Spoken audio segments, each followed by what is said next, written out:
Uric acid മൂലം ഉണ്ടാകുന്ന പ്രശ്നങ്ങൾ വളരെ കുറവായിരുന്നു. പക്ഷെ ഇപ്പോൾ അത് കൂടുതലായി കാണുന്നുണ്ട്. കാരണം നമ്മുടെ ജീവിതശൈലിയിൽ ഉണ്ടായ മാറ്റങ്ങൾ തന്നെയാണ് ഈ ആഹാരത്തിലും വിഹാരത്തിലും ഒക്കെ ഉണ്ടായ മാറ്റങ്ങൾ. അപ്പോൾ എന്താണ് ഈ യൂറിക് ആസിഡ്? നമ്മൾ ഈ പ്യൂരിൻ പ്രോട്ടീൻ അടങ്ങിയിട്ടുള്ള ഭക്ഷണ പദാർത്ഥങ്ങൾ കൂടുതലായിട്ട് കഴിക്കുന്ന സമയത്ത് അതിൻ്റെ ഡൈജഷൻ കഴിഞ്ഞിട്ട് അടിഞ്ഞുകൂടുന്ന ഒരു വേസ്റ്റ് പ്രൊഡക്റ്റാണ് ഈ യൂറിക് ആസിഡ്. നോർമലി അത് കിഡ്നി വഴി മൂത്രത്തിലൂടെ പുറന്തള്ളപ്പെടുന്നു.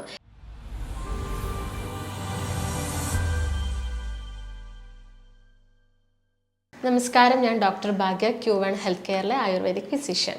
ഇന്ന് നമ്മളിൽ പലരും കൂടുതലായി നോക്കുന്ന ഒരു കാര്യമാണ് ഈ കൊളസ്ട്രോൾ അല്ലെങ്കിൽ ഷുഗർ ലെവൽ. അത്ര തന്നെ ഇമ്പോർട്ടൻസ് കൊടുത്ത് നമ്മൾ വെറീഡായിട്ട് നോക്കുന്ന മറ്റൊരു കാര്യമാണ് യൂറിക് ആസിഡിൻ്റെ ലെവൽ. പണ്ട് കാലത്ത് യൂറിക് ആസിഡ് മൂലം ഉണ്ടാകുന്ന പ്രശ്നങ്ങൾ വളരെ കുറവായിരുന്നു. പക്ഷെ ഇപ്പോൾ അത് കൂടുതലായി കാണുന്നുണ്ട്. കാരണം നമ്മുടെ ജീവിതശൈലിയിൽ ഉണ്ടായ മാറ്റങ്ങൾ തന്നെയാണ് ഈ ആഹാരത്തിലും വിഹാരത്തിലും ഒക്കെ ഉണ്ടായ മാറ്റങ്ങൾ. അപ്പോൾ എന്താണ് ഈ യൂറിക് ആസിഡ്? നമ്മൾ ഈ പ്യൂരിൻ പ്രോട്ടീൻ അടങ്ങിയിട്ടുള്ള ഭക്ഷണ പദാർത്ഥങ്ങൾ കൂടുതലായിട്ട് കഴിക്കുന്ന സമയത്ത് അതിൻ്റെ ഡൈജഷൻ കഴിഞ്ഞിട്ട് അടിഞ്ഞുകൂടുന്ന ഒരു വേസ്റ്റ് പ്രൊഡക്റ്റാണ് ഈ യൂറിക് ആസിഡ്. നോർമലി അത് കിഡ്നി വഴി മൂത്രത്തിലൂടെ പുറന്തള്ളപ്പെടുന്നു. എന്നാൽ ചില ആളുകളിൽ അത് ശരീരത്തിൻ്റെ വിവിധ ഭാഗങ്ങളിലായിട്ട് കാണപ്പെടുന്നു. അങ്ങനെയാണ് യൂറിക് ആസിഡ് മൂലമുള്ള പ്രശ്നങ്ങൾ ആളുകളിൽ ഉണ്ടാക്കുന്നത്. ഇപ്പം സ്ത്രീകളെ അപേക്ഷിച്ച് കൂടുതലായിട്ടും യൂറിക് ആസിഡിൻ്റെ പ്രശ്നങ്ങൾ കാണിക്കുന്നത് പുരുഷന്മാരിലാണ്. അപ്പോൾ നമുക്ക് അതിൻ്റെ റേഞ്ച് എങ്ങനെയാണെന്ന് നോക്കാം. നോർമൽ റേഞ്ച് വരുന്നത് 3.5 മുതൽ 7.3 വരെയാണ്. എന്നാൽ പുരുഷന്മാരിൽ അതൊരു 7 ഒക്കെ എത്തുമ്പോഴേക്കും അവരിൽ ലക്ഷണങ്ങൾ കാണിച്ചു തുടങ്ങാറുണ്ട്. ഇപ്പോൾ സ്ത്രീകളിലാണെങ്കിൽ ഒരു 5.9 എത്തുമ്പോഴേക്കൊക്കെ ജോയിൻറ്റ്സിനൊക്കെ പെയിൻ വരാറുണ്ട്. അപ്പോൾ എന്തൊക്കെയാണ് ഇതിൻ്റെ ലക്ഷണങ്ങൾ എന്ന് നമുക്ക് നോക്കാം. നമ്മൾ കോമൺ ആയിട്ട് കേൾക്കാറുണ്ട്, രാവിലെ എഴുന്നേൽക്കുമ്പോൾ ഉപ്പൂറ്റിക്ക് ഉണ്ടാകുന്നൊരു വേദന, നടക്കുമ്പോഴുള്ളൊരു ബുദ്ധിമുട്ട്, കുറച്ച് നടന്നാൽ വേദന മാറുന്നു എന്നൊക്കെ. ഇതൊക്കെ യൂറിക് ആസിഡ് കൂടുന്നത് കൊണ്ട് സംഭവിക്കുന്നതാണ്. അതുപോലെ തന്നെ ഒരു നെക്സ്റ്റ് സ്റ്റേജിൽ ഇത് ഗൗട്ടി ആയിട്ട് മാറാനുള്ള ചാൻസും കൂടുതലാണ്. ഗൗട്ടി എന്ന് പറയുമ്പോൾ യൂറിക് ആസിഡ് ക്രിസ്റ്റൽസ് ഡെപ്പോസിറ്റ് ചെയ്യുമ്പോൾ സംഭവിക്കുന്നതാണ്. അപ്പോൾ ഇത് കൂടുതലായിട്ടും ആരിലൊക്കെയാണ് കാണുന്നതെന്ന് നമുക്ക് നോക്കാം. പാരമ്പര്യമായിട്ട് ഇത് കൂടുതലായിട്ട് കാണാറുണ്ട് ചില ആളുകളിലൊക്കെ. അതുപോലെ തന്നെ ഈ കിഡ്നിക്ക് ഡാമേജ് സംഭവിക്കുന്ന ആളുകളിൽ നമ്മൾ പറഞ്ഞു യൂറിക് ആസിഡിനെ പുറന്തള്ളപ്പെടുന്നത് കിഡ്നി വഴിയാണ്. അപ്പോൾ കിഡ്നിക്ക് എന്തെങ്കിലും തകരാറുള്ള ആളുകളിൽ യൂറിക് ആസിഡിൻ്റെ പ്രശ്നങ്ങൾ കാണുന്നുണ്ട്. അതുപോലെ ഡയബറ്റിക് പേഷ്യൻസിൽ കാണുന്നുണ്ട്, അമിതഭാരമുള്ള ആളുകളിൽ കാണുന്നുണ്ട്, പോസ്റ്റ് മെനോപോസൽ സ്റ്റേജിൽ കാണുന്നുണ്ട്, ഈ ആർത്തവ വിരാമത്തിന് ശേഷം സ്ത്രീകളിൽ കാണുന്നുണ്ട്, ഈസ്റ്റ് കൂടുതലുള്ള ഭക്ഷണം എടുക്കുന്ന ആളുകളിൽ ഇത് കാണപ്പെടുന്നുണ്ട്. അതുപോലെ തന്നെ ആൽക്കഹോളും സ്മോക്കിംഗ് ഒക്കെ കണ്ടിന്യൂസ് ആയി ചെയ്യുന്ന ആളുകളിലൊക്കെ ഇത് കാണാറുണ്ട്. ഇനി യൂറിക് ആസിഡ് മൂലം ഉണ്ടാകുന്ന പ്രശ്നങ്ങൾ നമുക്കൊരു 4 സ്റ്റേജ് ആയിട്ട് പറയാം. ഫസ്റ്റ് സ്റ്റേജാണ് എസിംപ്റ്റമാറ്റിക് സ്റ്റേജ്, അതായത് സിംറ്റംസ് ഒന്നും കാണിക്കുന്നില്ല. എക്സാമ്പിൾ എടുക്കുകയാണെങ്കിൽ ഇപ്പം നമുക്കൊരാളിൽ ഒരു ജോയിൻസിൽ ഒടിവോ ചതവോ ഒക്കെ സംഭവിച്ചെന്ന് വിചാരിക്കാം. അപ്പം അവിടെ ഒരു 1 month ആയിട്ടും അവിടെ ക്യൂർ നടക്കുന്നില്ല, അതായത് അവിടുത്തെ വേദന ഒന്നും കുറയുന്നില്ല. ആ സമയത്ത് നമ്മളൊന്ന് യൂറിക് ആസിഡ് പോയിട്ട് ടെസ്റ്റ് ചെയ്താൽ ചിലപ്പം അവിടെ യൂറിക് ആസിഡ് കൂടിയത് കൊണ്ടായിരിക്കാം പെട്ടെന്ന് അത് ഉണങ്ങാത്തത്. അതാണ് നമ്മൾ ഫസ്റ്റ് സ്റ്റേജ് ആയിട്ട് പറയുന്നത്. സെക്കൻഡ് സ്റ്റേജ് എന്ന് പറയുന്നത് അക്യൂട്ട് ഗൗട്ട്, അത് നമ്മൾ കിങ്സ് ഡിസീസ് എന്ന് പറയാറുണ്ട്. ഇതിന് കാരണം എന്താണെന്ന് വെച്ചാൽ നമ്മൾ കുറച്ച് റിച്ച് ഫുഡ്, അതായത് ഷെൽഫിഷ്, ഞണ്ട്, ചെമ്മീൻ എന്നീ ഭക്ഷണങ്ങളൊക്കെ കൂടുതലായിട്ട് കഴിക്കുമ്പം ഒരു ഗൗട്ടി സ്റ്റേജ് എന്ന് പറയുമ്പം ആ ജോയിൻസിന് തന്നെ ഒരു ഡീഫോമിറ്റി സംഭവിക്കാം. അതാണ് അക്യൂട്ട് ഗൗട്ട് സ്റ്റേജിൽ പറയുന്നത്. പിന്നെ ഉള്ളത് ഈ നമ്മൾ മറ്റ് മെഡിസിൻസ് ഒക്കെ എടുക്കുന്ന ആളുകൾ, ഫോർ എക്സാമ്പിൾ ഹൈപ്പർ ടെൻഷൻ കണ്ടീഷനിൽ ഹൈപ്പർ യൂറേസിമിക് ഡ്രഗ്സ് ഒക്കെ എടുക്കുന്ന ആളുകളിൽ വരാറുണ്ട് ഈ യൂറിക് ആസിഡ് മൂലമുള്ള പ്രശ്നങ്ങൾ.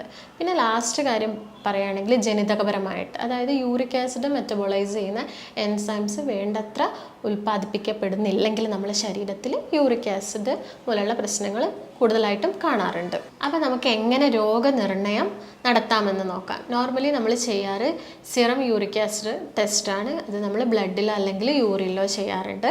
പിന്നെ എന്തൊക്കെ ഫുഡ് നമ്മൾ അവോയ്ഡ് ചെയ്യണം, എന്തൊക്കെ ഫുഡ് നമ്മൾ കഴിക്കണം, പിന്നെ എന്തൊക്കെ കാര്യങ്ങൾ എക്സ്ട്രാ നമ്മൾ ഇതിനു വേണ്ടി ചെയ്യണം എന്നൊക്കെ നോക്കാം. എന്തൊക്കെ ഫുഡാണ് നമ്മൾ അവോയ്ഡ് ചെയ്യേണ്ടത്?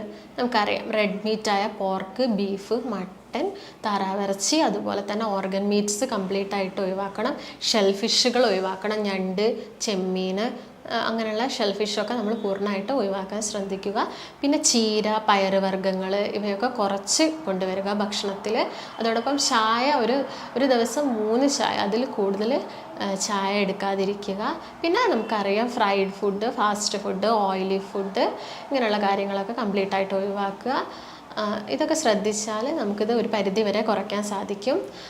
അതോടൊപ്പം തന്നെ എന്തൊക്കെ ഫുഡ് നമ്മൾ ഇൻക്ലൂഡ് ചെയ്യണം, എന്തൊക്കെ ഫുഡ് നമ്മൾ കഴിക്കണം എന്ന് നോക്കാം.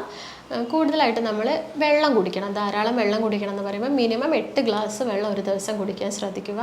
പിന്നെ സിട്രസ് ഫ്രൂട്ട്സ്, അതായത് പുളിയുള്ള നമ്മളെ ഓറഞ്ച്, ലെമൺ, മുസമ്പി, മാതളം ഇതൊക്കെ കൂടുതലായിട്ട് ഉൾപ്പെടുത്താൻ ശ്രദ്ധിക്കുക. പിന്നെ ആൻറ്റി ഓക്സിഡൻറ്റ്സ് നമുക്കറിയാം, ഇഞ്ചി, മഞ്ഞൾ, ചെറുനാരങ്ങ ഇവയൊക്കെ കൂടുതലായിട്ടും ഉൾപ്പെടുത്തുക. ഇതിനോടൊപ്പം തന്നെ ധാരാളം തവിടുള്ള ബ്രൗൺ റൈസ് യൂസ് ചെയ്യുക. വൈറ്റ് റൈസ് കുറച്ച് കൊണ്ടുവന്നിട്ട് ബ്രൗൺ റൈസ് കൂടുതലായിട്ട് യൂസ് ചെയ്യാൻ ശ്രദ്ധിക്കുക. അതോടൊപ്പം നമുക്ക് ചെയ്യാൻ പറ്റിയൊരു കാര്യമാണ് ആപ്പിൾ സൈഡർ വിനെഗർ എന്ന് പറയുന്നത്. അതൊരു 2 ടേബിൾ സ്പൂൺ ഒരു ഗ്ലാസ് വെള്ളത്തിൽ മിക്സ് ചെയ്തിട്ട് ഒരു 15 ദിവസത്തോളം വെറും വയറ്റിൽ കുടിക്കുകയാണെങ്കിൽ വളരെ നല്ലതായിരിക്കും. പിന്നെ നമുക്ക് ചെയ്യാൻ പറ്റുന്ന ഒരു കാര്യമാണ് വ്യായാമം നമുക്കറിയാം, ഒരു ദിവസം മിനിമം 45 മിനിറ്റ്സ് എങ്കിലും എക്സസൈസ് ചെയ്യണം. അതോടൊപ്പം നമുക്ക് ഐസ് ബാഗ്സ്, നമുക്കറിയാം ഈ ജോയിൻറ്റ്സിലൊക്കെ പെയിൻ ഉണ്ടാകുന്ന സമയത്ത് നമുക്ക് ഐസ് ബാഗ്സ് വെക്കുകയാണെങ്കിൽ വേദനയിൽ നിന്നൊക്കെ ഒരു ശമനം ഉണ്ടാവുന്നതാണ്. അപ്പോൾ എന്തൊക്കെയാണ് ഇതിൻ്റെ സങ്കീർണതകൾ അല്ലെങ്കിൽ കോംപ്ലിക്കേഷൻസ് എന്താണെന്ന് നമുക്ക് നോക്കാം. നമ്മളിത് കറക്റ്റായിട്ട് ട്രീറ്റ് ചെയ്തിട്ടില്ലെങ്കിൽ ഇത് എന്തൊക്കെ അസുഖങ്ങളിലേക്ക് ലീഡ് ചെയ്യുന്നതാണ് പറയുന്നത്. ഇപ്പോൾ ഞാൻ ഓൾറെഡി പറഞ്ഞു കഴിഞ്ഞു, ജോയിൻറ്റ്സിൽ ഇത് ഡെപ്പോസിറ്റ് ചെയ്യുമെന്ന് പറഞ്ഞു. അതോടൊപ്പം തന്നെ ശരീരത്തിൻ്റെ വിവിധ ഭാഗങ്ങളിൽ അത് നമ്മുടെ രക്തക്കുഴലുകളിലോ അല്ലെങ്കിൽ അവയവങ്ങളിലോ എവിടെ വേണമെങ്കിലും ഇത് ഡെപ്പോസിറ്റ് ചെയ്യപ്പെടാം. അപ്പോൾ ഇത് കിഡ്നിയിൽ യൂറിക് ആസിഡ് ക്രിസ്റ്റൽസ് അല്ലെങ്കിൽ യൂറിക് ആസിഡ് കൂടുതലായിട്ട് ഡെപ്പോസിറ്റ് ചെയ്യുന്ന സമയത്ത് അത് കിഡ്നി സ്റ്റോണായിട്ട് മാറാം. അതുപോലെ തന്നെ രക്തക്കുഴലിലൊക്കെ ഇത് ഡെപ്പോസിറ്റ് ചെയ്യുമ്പോൾ ഹൃദയത്തിന് വേണ്ടത്ര ഓക്സിജൻ ലഭിക്കുന്നില്ല. അപ്പം സ്ട്രോക്ക് പോലുള്ള അസുഖങ്ങളൊക്കെ വരാം, ഡയബറ്റിക് വരാം, അതുപോലെ തന്നെ ഹൈപ്പർ ടെൻഷൻസ് ഉണ്ടാവാം.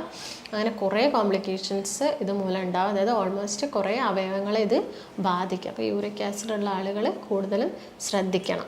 അപ്പോൾ ഇത്രയും കാര്യങ്ങൾ നിങ്ങൾ ആഹാരത്തിലോ വിഹാരത്തിലോ ഒക്കെ ശ്രദ്ധിക്കുകയാണെങ്കിൽ നിങ്ങൾക്ക് യൂറിക് ആസിഡ് മൂലമുണ്ടാകുന്ന പ്രശ്നങ്ങൾ ഒരു പരിധി വരെ കുറയ്ക്കാൻ പറ്റും. അപ്പോൾ നിങ്ങൾക്ക് എന്തെങ്കിലും സംശയം ഉണ്ടെങ്കിൽ താഴെ കാണുന്ന നമ്പറിലേക്ക് കോൺടാക്റ്റ് ചെയ്യുക. അപ്പോൾ നമുക്ക് മറ്റൊരു ഹെൽത്ത് ടോപ്പിക്കുമായിട്ട് വീണ്ടും കാണാം. നന്ദി.